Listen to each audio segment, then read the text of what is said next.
സന്ദീപൻ, നിന്നോട് ഞാൻ പറഞ്ഞതാണ്, നല്ല സ്ഥലമാണ്.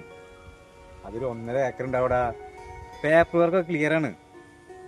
എൻ്റെ സങ്കല്പത്തിലൊത്ത വീടാണ്. പിന്നെ റേറ്റ് എന്ന് പറഞ്ഞാൽ ഒരു സെന്റിന് ഒരു 1.5 ലക്ഷം റുപ്യാണ്. പിന്നെ കൂടുതൽ എടുക്കുമ്പോൾ നമുക്ക് കുറയ്ക്കാനൊക്കെ പറ്റുമല്ലോ.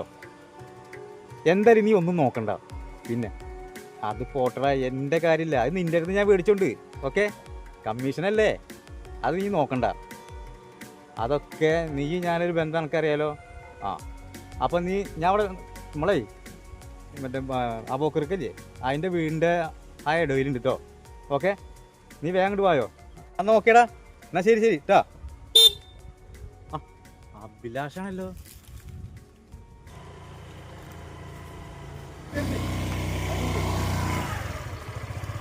എന്താ സ്ഥിതിയേ? ഇങ്ങോട്ട് വാങ്ങല ഇതിലേക്ക്. ഞാൻ നിങ്ങളെ ഇന്നലെ മുതൽ വിളിക്കാൻ തുടങ്ങിയതാ. നിങ്ങൾ എവിടെ പോയി കിടക്കിയിരുന്നു? ഇന്ന് രാത്രി 11 മണിക്ക് വിളിച്ച ഫോണിൽ കയ്യില്.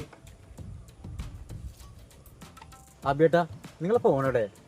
എന്റെ സുധിയെ, നിനക്കറിയോ, ഇന്നലെ രാത്രി ആകുമ്പോൾ എൻ്റെ ഫോൺ എൻ്റെ പോക്കറ്റിന് താഴത്തേക്ക് വീണിട്ട് അതിൻ്റെ ഡിസ്പ്ലേ പോയി. ഞാൻ ഇവനും കൂടിയിട്ട് ഇപ്പോൾ അത് കടയിൽ നന്നാക്കും കൊടുത്തിട്ട് വരികയാണ്. അതുകൊണ്ടാണ് ആ ഫോണ് അടിച്ച നിനക്ക് കിട്ടാഞ്ഞത്.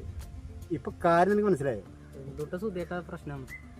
പിന്നെ നല്ലൊരു കേസ് വന്നിട്ടുണ്ട്. എന്തുട്ട കേസ്? ഞാൻ അന്ന് പറഞ്ഞിട്ടുണ്ടായിരുന്നു, അബേട്ടന് നല്ലൊരു ആലോചന ആയിട്ട്. നമ്മളെ ഇപ്പോഴത്തെ പോലത്തെ ജാതകം നോക്കൊന്നും വേണ്ട. നല്ലൊരു പാവപ്പെട്ട ഒരു ഫാമിലിയാണ്. അച്ഛൻ കൂലിപ്പണിക്കാരനാണ്. പിന്നെ അബേട്ടൻ നമ്മളെ കൂലിപ്പണിക്കാരനല്ലേ. അപ്പൊ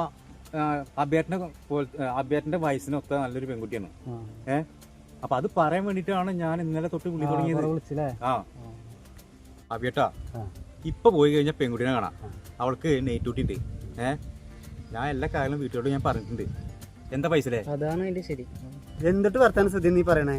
ഈ മോഷണ രജിസ്റ്റർ പെണ്ണാൻ പോവാ, നമുക്ക് നാളെ പോവാടോ. നാളെ പറഞ്ഞു കഴിഞ്ഞാൽ ശരിയാവില്ല. ഇപ്പത്തെ ചെറുപ്പക്കാർക്ക് ഇതന്നെ, അവർക്ക് എപ്പോഴും ബിസിയാ. നാളെ അതും പറ്റില്ല. നമ്മളെ സ്നേഹിതനല്ല വെച്ചിട്ടാ ഞാൻ പറഞ്ഞത്.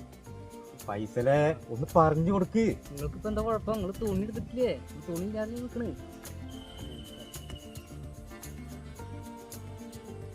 എന്റെ സുധിയെ, ഈ ഡ്രസ് മതില്ലേ? മതി. പെൺകുട്ടിക്ക് തന്നെ ഇഷ്ടാവൂടാ ഈ ഡ്രസ്സിൽ പോയാല്? ആ ഡ്രസ്സിൽ കാണാൻ മഞ്ചല്ലേ, നിങ്ങൾക്ക് എത്ര കുഴപ്പമാണ്. എന്നാ നമുക്ക് പോയി നോക്കാം. നമുക്ക്. സുധി വരുന്നില്ല? ഞാൻ വരുന്നില്ല. ഞാൻ സന്ദീപിനെ വെയിറ്റ് ചെയ്ത് നിൽക്കുക. നിങ്ങൾ പോയിക്കോളൂ, ഞാൻ പറഞ്ഞിട്ടുണ്ട് വീട്ടുകാരോട്. അപ്പൊ ലൊക്കേഷൻ എവിടെയാണ്? ലൊക്കേഷൻ ഞാൻ പറഞ്ഞുതരാം. നമ്മളെ പുതിയോടത്ത് അമ്പലമുണ്ടല്ലോ, അവിടുന്ന് അമ്പലത്തിന്റെ തൊട്ട് മുന്നില് 3ാമത്തെ വീട് കേട്ടോ. അപ്പൊ ഓൾ ദി ബെസ്റ്റ്, പോയിട്ട് വരും. ശരി, കഴിഞ്ഞാൽ നമുക്ക് ചെലവുണ്ട് കേട്ടോ. ഞാൻ ചെയ്യല്ലേ? ഓക്കെ. എത്ര നടക്കുന്ന ചെലവ് കിട്ടുന്നില്ലേ? അപ്പൊ സുധിയെ, ജാതകത്തിന് പ്രശ്നം ഉണ്ടല്ലോ?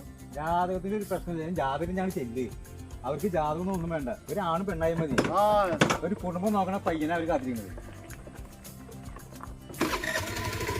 സുധിയേട്ടാ, സെറ്റാവില്ല ഇതില്? ഓക്കെ, സെറ്റാ. ഓക്കെ, കടച്ചോടുക്ക് നമ്മുടെ ആശാനല്ലേ. ഓക്കെ ശരി കേട്ടോ. ശരി.